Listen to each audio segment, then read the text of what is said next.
नारद उवाच प्रणम्य शिरसा देवं गौरीपुत्रं विनायकं भक्तावासं स्मरेन्नित्यम् आयुः कामार्थसिद्धयेत्। प्रथमं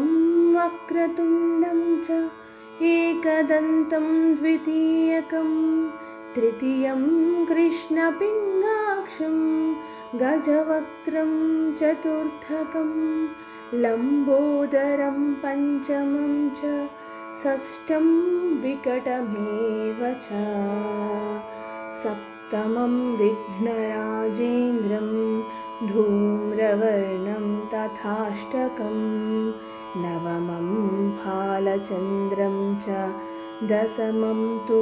विनायकम् एकादशं गणपतिं द्वादशं तु गजाननं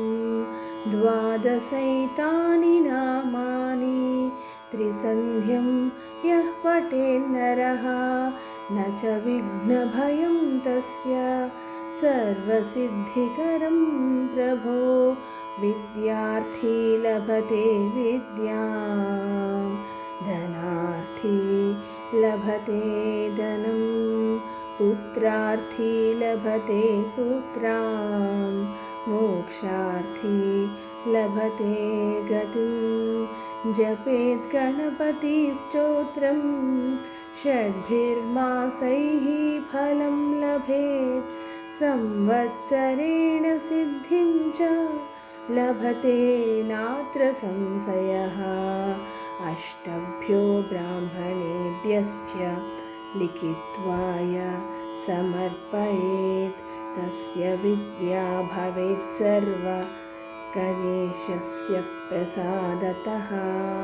इति श्रीनारदपुराणे संकश्चनासननाम श्रीगणपतिस्तोत्रं सम्पूर्णम्।